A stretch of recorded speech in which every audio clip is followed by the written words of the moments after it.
Obrigado, professor Tércio, por mais essa oportunidade. Obrigado, Sônia. Sônia! Obrigado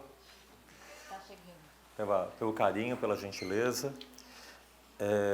Democracia e judiciário, como é que a gente vai conectar o sistema tributário aqui? Na verdade, achei muito apropriada a presença aqui na mesa do Raul White, porque eu acho que o que a gente enfrenta é uma doença do direito, uma doença da legalidade, que, de certa forma, se situa entre esse esforço de discutir democracia e essa patologia que aparece no Poder Judiciário tentando resolver os problemas da democracia que decorrem de problemas da própria legalidade. Eu acho que isso aparece muito no direito tributário e essa vai ser justamente a fala da Vanessa, vai falar um pouquinho sobre essa doença da legalidade e como a gente está tentando resolver essa doença da legalidade. O Alan gosta muito de histórias sufis e de Jalaluddin Rumi, então eu queria abrir aqui com uma história desse desafio de construir duas legalidades. Primeiro, partir de uma legalidade que é a nossa atual legalidade para construir uma outra legalidade, um novo paradigma de legalidade. É bem curtinho o texto, faz uma brincadeira com a ideia de sombra, uma alegoria com a ideia de sombra. A analogia dos dois mundos é dada pelo mestre Rumi, entre muitos outros. Ele chama a atenção para o efeito que o mover-se tem sobre a sua própria sombra. Considere este mundo, ele sugeriu, como a sombra. E o próximo, o outro mundo, a outra legalidade, como o sol para o efeito da analogia. Agora observe que se você se desloca na direção da sua sombra, desse mundo que nós conhecemos, ela recua. E se perseguida, não pode ser alcançada. Você segue em torno da nossa tradição da legalidade, você corre atrás da sua sombra e ela se afasta. Se, contudo, você se desloca na direção do sol, do outro mundo, a sombra o seguirá. Então, eu acho que o nosso propósito está construindo uma nova legalidade, uma nova perspectiva de legalidade. E aqui eu abro com outra brincadeira que eu fiz com o Wellington Nogueira. Vocês conhecem o Wellington Nogueira? O Wellington Nogueira, ele é um palhaço do Doutores da Alegria que entra nos hospitais, enfim, trazendo amor, carinho, esperança para as crianças. Ele foi candidato a deputado federal, eu levei para o evento do Unafisco, e a gente gravou um vídeo de 1 minuto brincando, eu e ele, me senti um palhaço também, é só 1 minutinho.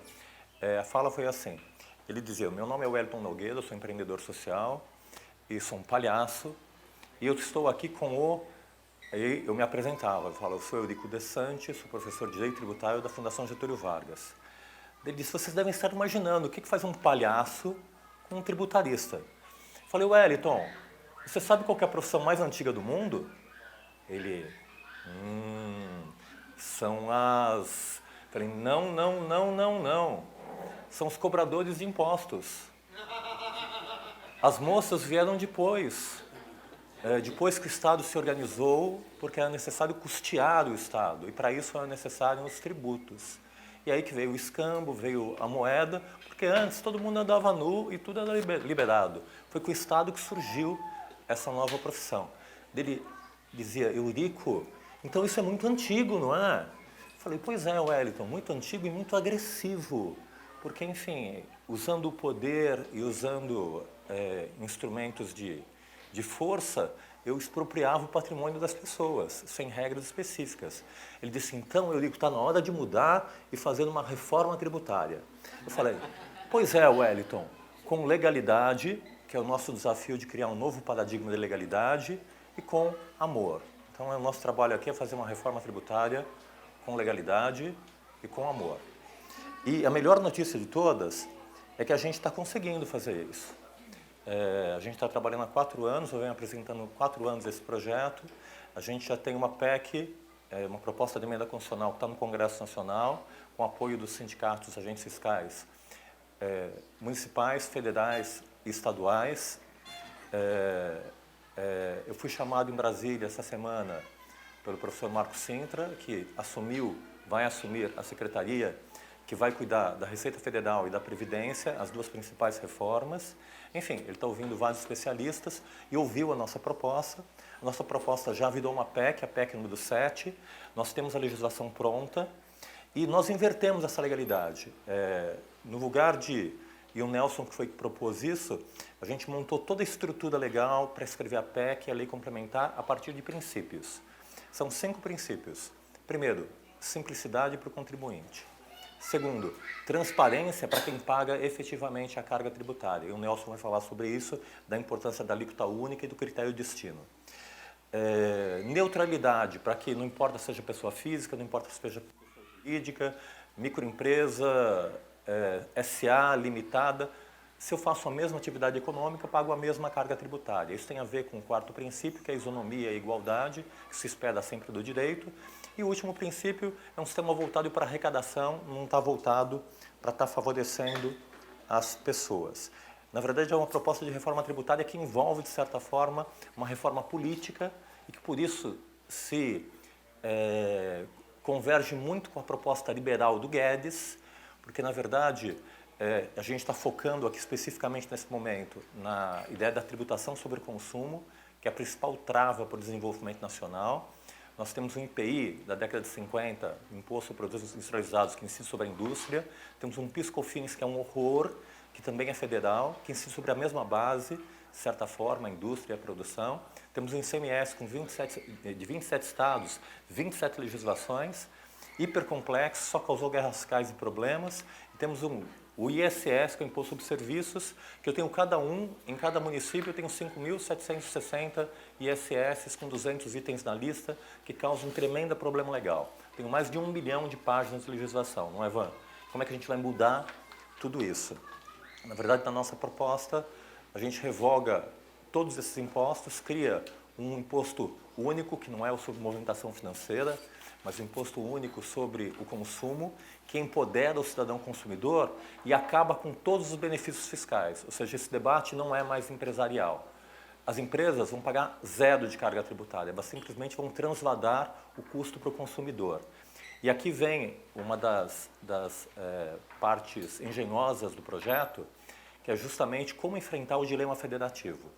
Então, a ideia é estar criando um único imposto sobre o consumo nacional, acabando com IPI e com PIS/COFINS federal, acabando com os 27 ICMS estaduais e acabando com 5.760 ISS municipais. Como é que a gente faz isso e mantendo a federação, que é a cláusula pétrea? A gente coloca todos os critérios fundamentais do imposto. Quando se deve pagar o imposto, é o faturador, qual que é o sujeito ativo, passivo, responsabilidades, não cumulatividade, como vai funcionar. Isso a gente consegue colocar numa lei de 10 páginas, com isso eu revogo 1 milhão de páginas e tenho uma legalidade só, uma lei complementar com 10 páginas.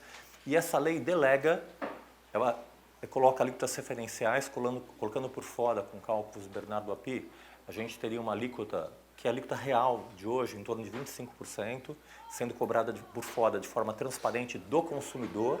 As empresas simplesmente, através do processo da não cumulatividade, vão transladar esse custo para o consumidor, deixando claro quanto ele paga sobre o consumo, que é alto no Brasil. E essa lei complementar cria alíquotas referenciais.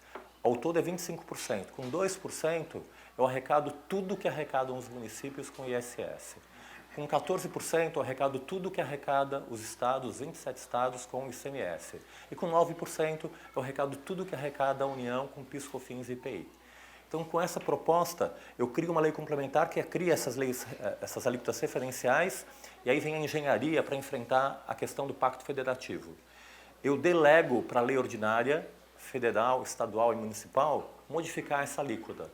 Então, a alíquota referencial é 2% para o município. Se o município quiser, negociando com quem mora no município, porque o critério é destino, ele pode aumentar ou diminuir, mas através de lei ordinária, negociando com a Câmara dos Vereadores.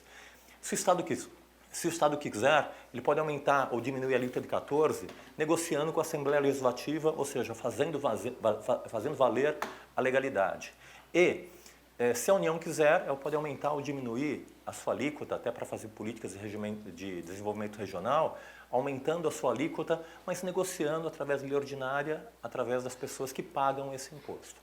E com isso a gente consegue enfrentar esse dilema federativo, unificar a legislação, ter uma lei basicamente 10 páginas, tirar 1/3 da complexidade do sistema tributário da Constituição e instituir cidadania fiscal para que as pessoas possam deliberar claramente sobre a carga tributária sobre o consumo.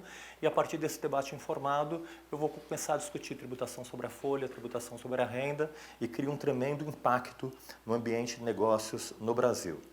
E, por fim, passando para o Nelson para colocar esses fundamentos, está aqui, matéria de hoje da Folha de São Paulo. Marco Sintra afirma que abre mão do imposto único para buscar consenso na reforma tributária.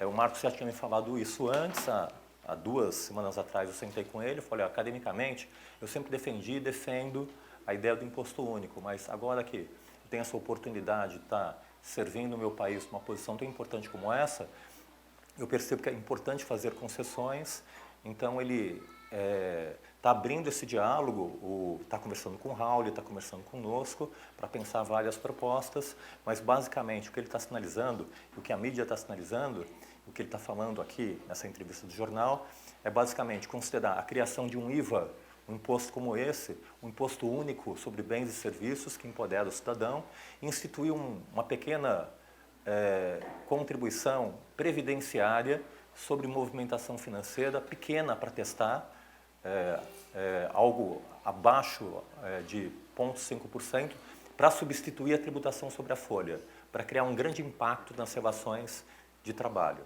Então, é uma realidade, está acontecendo, e a sensação que eu tenho é que isso vai começar em 2019, que vai surgir em paralelo essas 2 propostas, pelo menos vão ser encaminhadas, de reforma do sistema tributário e reforma da Previdência.